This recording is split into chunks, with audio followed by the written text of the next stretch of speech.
শ্রেষ্ঠ নবী দিলাম রে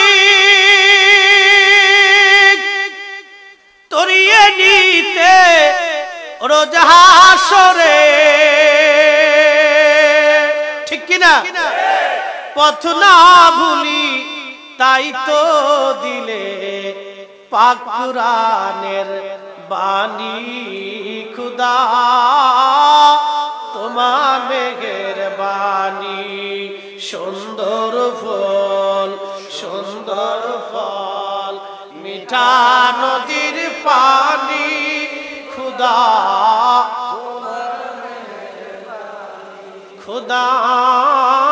তোমার মেঘের।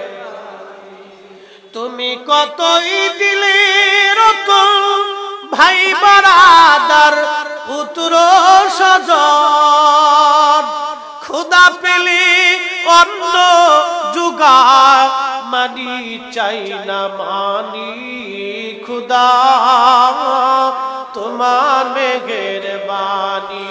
বলেন সুন্দর ফল মিঠা নদীর পানি খুদা তোমার মেঘের, খুদা তোমার মেঘের বাণী। রসুলপুরবাসী মাইকের আওয়াজ যত দূরে যায় মা বোনেরা আর শুনিয়া যান। হযরত আমিনা বলেন দুনিয়ার মানুষ।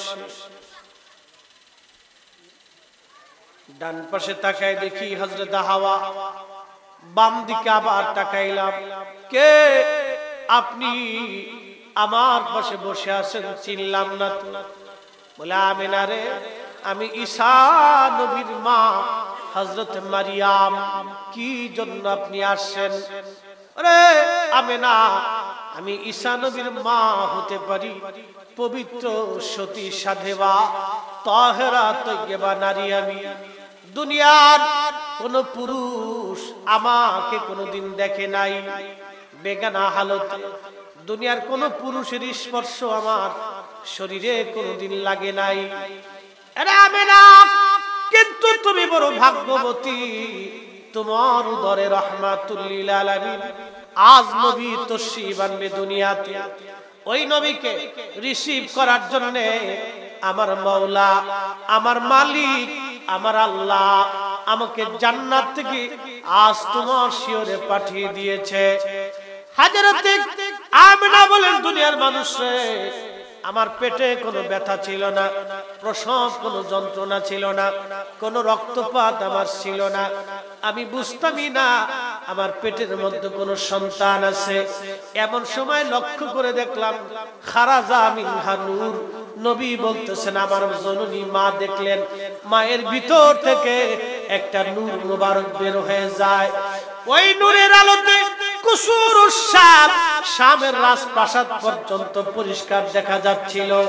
একবার জোরে বলা যাবে কি মারহাবা? এখন আপনাদেরকে প্রশ্ন করি, জবাব দিয়ে যাবেন। এখানে অন্ধকার বিদায় লাইটের আলো দিয়ে আজ আলোকিত করা হয়েছে, কথা কোন ঠিক কিনা? যদি এখানে অন্ধকার হতো আপনারা আমাকে দেখতেন না, আমি আপনাদেরকে দেখতাম না। সুবে সাদিকের সময় পৃথিবী তখনও অন্ধকার থাকে, একেবারে আলো হয় না, একেবারে অন্ধকার থাকে না। কিন্তু আমার নবীজির মা জননী সাইয়্যিদা আমেনা রাদিয়াল্লাহু আনহা বলেন দুনিয়ার মানুষটি আমি ওই নূরের আলোতে সিরিয়ার রাজপ্রাসাদ গুলো আমি পরিষ্কার দেখেছিলাম। একবার জোরে বলা যাবে কি সুবহানাল্লাহ? খারাজা মিনহা নূর। নবীর মা বলেন আমি দেখলাম নূর।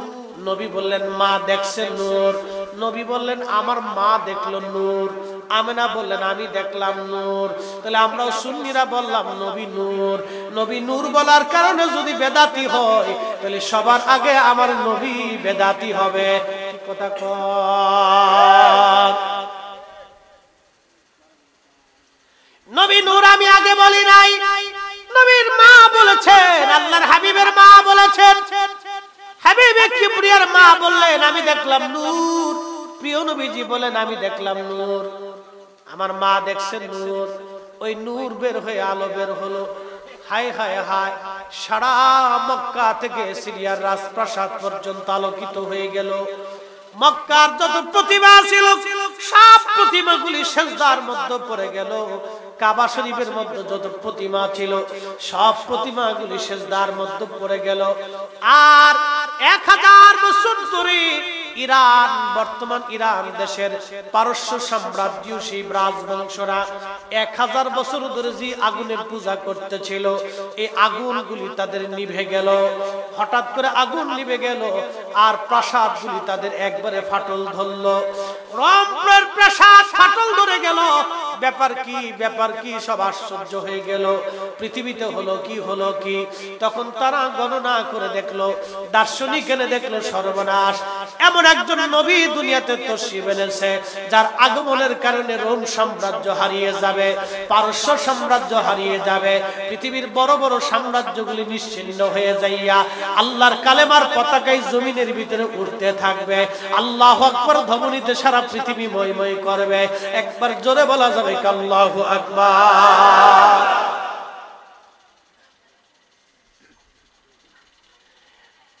আল্লাহর নবীজির ধাত্রী মা হযরত হালিমাতুস সাদিয়া বলেন, দুনিয়ার মানুষ, আমি সেই ছোট্ট নবীকে আনার জন্য গেলাম। অ্যাটেনশন, মোল্লা আলী কারি মাক্কি হারুবি রাহমাতুল্লাহি আলাইহি, তিনি তেনার একটা কিতাব আল মাওরুদুর রাবি ফি মাউলিদিন নবী সাল্লাল্লাহু আলাইহি ওয়াসাল্লাম, আজ থেকে তিনি 450 বছর আগে মক্কার ইমাম ছিলেন। তিনি মিলাদুন নবীর উপর একটা কিতাব লিখছেন, আল মাওরুদুর রাবি ফি মাউলিদিন নবী সাল্লাল্লাহু আলাইহি ওয়াসাল্লাম। এই কিতাবখানা নবীর মিলাদের পক্ষে লিখেছেন। জোরে বলা যাবে মারহাবা। কিসের পক্ষে? মিলাদের পক্ষে। এখন যারা মিলাদ পায় না, এটা তাদের চোখের দোষ, তাদের বুঝের দোষ, ওটা আমাদের দোষ না। 450 বছর আগে বিশ্ববিখ্যাত ইমাম মিলাদুন নবী পাইলেন, আর আমার দেশের ইমাম মিলাদ পায় না, সেটা আমার দেশের ইমামের এলেমের দোষ হতে পারে, কিন্তু মিলাদুন নবীর দোষ হবে না। খুব মনোযোগ দিয়ে কথা শুনে যাবেন। এই কিতাবের মধ্যে তিনি লেখেন, হযরত হালিমাতুস সাদিয়া বলেন, দুনিয়ার মানুষ, ধাত্রী মা হওয়ার জন্য আমি সুদূর তায়েব থেকে মক্কার দিকে রওনা হয়ে গেলাম। মক্কার দিকে রওনা হওয়ার সময় আমার একটা উট ছিল। এই উট দুর্বল, উটের কোনো দুধ হয় না। আমি অভাবের তাড়নায়, ক্ষুধার তাড়নায় ঠিক মতো পেট পুরে আমি খাইতে পারতাম না। আমার একটা বাচ্চা হলো, বাচ্চাটা ঠিক মতো দুধ পাইতো না খাবারের অভাবে। আমার একটা গাধা ছিল, খাবারের অভাবে সেটা দুর্বল হয়ে গেল, ক্ষীণ হয়ে গেল। সে গাধার উপরে চড়ে, উটের পিঠে চড়ে আমার স্বামী আর আমার কোলের বাচ্চা আর একটা সন্তান নিয়ে আমি মক্কার দিকে রওনা হলাম। উদ্দেশ্য, আমি যাতে ধাত্রী মা হতে পারি, একটা সন্তান যাতে আমি নিয়ে আসতে পারি। এই সন্তান আনার জন্য আমি গেলাম, রওনা হলাম। সন্তান নেওয়ার জন্য আমি মক্কায় গেলাম। আমার তায়েফের ধনী ধনী ব্যক্তিরা সবার আগে চলে গেল। তারা মক্কা থেকে ধনী ধনী সন্তানগুলি নিয়ে চলে আসলো। আমি সবার শেষে গেলাম। সবাই ফিরে চলে যাচ্ছিল আর আমি তখন ঢুকতে লাগলাম। সবাই চলে যাচ্ছে আর আমি ঢুকতেছিলাম। এমন সময় সারা মক্কায় খোঁজ নিয়ে দেখলাম একজনের বাড়িতেও কোনো বাচ্চা কাচ্চা নাই, কিন্তু একটা বাড়িতে একটা বাচ্চা আছে। বাবার নাম আব্দুল্লাহ, মায়ের নাম আমেনা, দাদা খাজা আব্দুল মুত্তালিব। বাবা মারা গেছে, এতিম।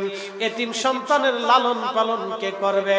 এই এতিম সন্তানের ভরণ পোষণ কে দিবে? আমরা যে ধাত্রী মা হব, এই টাকাগুলি কে পরিশোধ করবে? এই চিন্তা করার পরে স্বামীকে বললাম, স্বামী চলেন, সারা মক্কাতে একটাও বাচ্চা নাই, আমরা আবার ফিরে চলে যাই। স্বামী আমার ডাক দিয়ে বললেন, হালিমা রে, শূন্য ফিরে চলে যাব মন চায় না, চলো ওই বাচ্চাটা একবার দেখে আসি। হালিমা, হালিমা, বাচ্চাটাকে একবার দেখে আসি, পছন্দ হলে নিব, না হলে ফিরে চলে যাব। ওই বাচ্চাটা একটা নজর দেখার জন্য আমি আর আমার স্বামী দুইজনে গেলাম। হযরত হালিমা বলেন, আমি যখন আমিনার ঘরের মধ্যে ঢুকে দোলনার ভিতরে শিশু নবীকে দেখলাম, এত সুন্দর আমি জানতাম না মানুষ এত সুন্দর হতে পারে, মানুষ এত সুন্দর হতে পারে। একবার জোরে বলা যাবে সুবহানাল্লাহ। মানুষ এত সুন্দর হতে পারে আমার কল্পনাতেই ছিল না। আমি এক নজরে নবীর দিকে তাকাই রইছি। আরো দেখি নবীজির গায়ে দুইটা রেশমের পোশাক, একটা রেশমের পোশাক সাদা আর একটা রেশমের পোশাক সবুজ। মারহাবা কর। একটা কি সাদা আর একটা সাদা আর একটা সবুজ, একটা সাদা আর একটা সবুজ। আমার নবী সাদা পাগড়ি পরতেন, সাদা পোশাক পরতেন, সবুজ পোশাক পরতেন, সবুজ পাগড়ি মাথায় দিতেন। সবুজ সাদা সাদা পোশাকটা দিয়ে নবীজির পিঠ মোবারক নিচ দিয়ে সুন্দর করে রেশমের কাপড় দিয়ে ঘেরা ছিল, আর সবুজ পোশাক দিয়ে আল্লাহর নবীর বক্ষ বরাবর উপর দিয়ে ঘিরে রাখা ছিল। হালিমা বলেন, দুনিয়ার মানুষে কাছে গেলাম, এত সুন্দর ঘ্রাণ সুগন্ধময় জীবনে কোনোদিন আমার নাকে আসে নাই।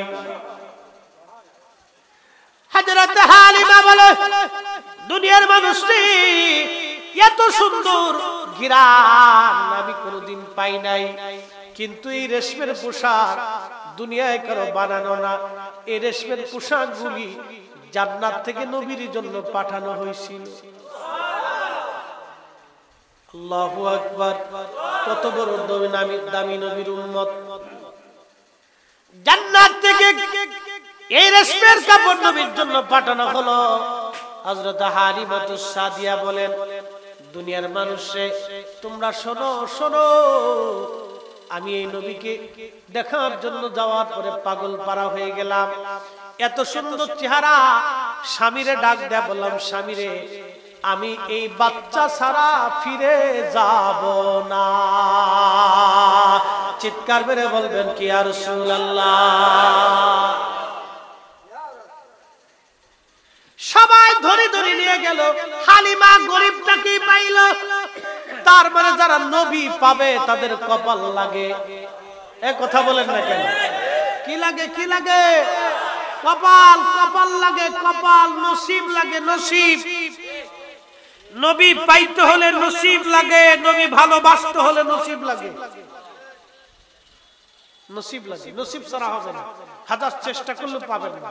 বিরাট শিক্ষা দীক্ষা, টাকা পয়সা, ধনী দরিদ্র, আর কি বলে ক্ষমতা, অহংকার, সৌন্দর্য, জ্ঞান, মেধা, সার্টিফিকেট দিয়ে নবী পাওয়া যায় না। নবী পাইতে হলে নসিব লাগে, দিল ভরা ভালোবাসা লাগে।